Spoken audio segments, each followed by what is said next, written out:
Pagoda, pagoda, pagoda, pagoda. Just rolls off the tongue, doesn't it? Besides being extremely fun to say, this is the latest trend in antenna technology and is gathering quite the following after the Bardwell Antenna Showdown, where the Pagoda outperformed all other contenders in the field. I can't say I'm surprised, because after my first time trying the Menace Raptor Pagoda at an official multi-GB event, I was hooked. I remember thinking, wow, that was the best signal, the cleanest signal I'd ever experienced while flying with 5 or 6 other pilots. After doing a little due diligence, I found out why. The Pagoda boasts an impressive 1.0 axial ratio. So axial ratio is important in circular polarization because it determines how well an antenna ignores other polarizations. So left hand will ignore right hand and right hand will ignore left hand. Let's take a look at today's test. In this video, I'm comparing 2 different brands of pagodas, the Menace Raptor Pagoda and the newer Emax Pagoda. The Menace weighs in at 9.4 grams, while the Emax's longer Pagoda weighs in at 8.5 grams. Emax also has a stubby version which weighs in at 6.5 grams. So Emax wins it in the weight category and the size category. Though I will say the Menace does have both the bottom and top piece protected, keeping the coax cable between the 2 pieces in line with each other. I don't honestly know how drastically this could affect your signal, but I've accidentally bent the Emax out of alignment on several occasions. And even though I was able to straighten it back out, it's just something for you to consider. The Menace costs $12.99, while the Emax sends you 2 for $14.99. The Emax is also sold in both 80mm and 50mm lengths, so Emax takes it in the price category.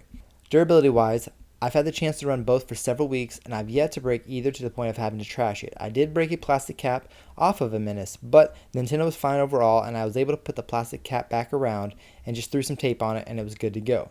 So durability is still up in the air for me. Now to the important part. How does their video compare? I took them out to my favorite field and put them to the test back to back.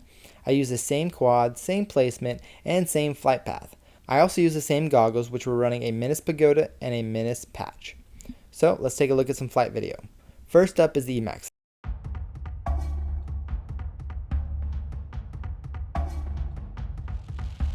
As I come to the back portion of this course, this is when you'll see the breakup, but it's really right here. That's the worst on both of them. So let's take a look at the Menace Pagoda now. Same track, same quad, same placement, same goggles. Everything's the same except the antennas.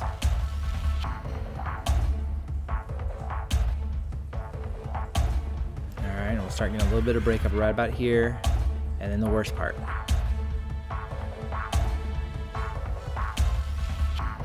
So the major breakup for both of them is occurring at about 372 feet away when I have a line of trees in full bloom in between me and the quad. And Google View also allows me to do a nifty little 3D view, so I pulled it down so you can see my line of sight to that spot is full of trees at about 300 feet at least, so a football field.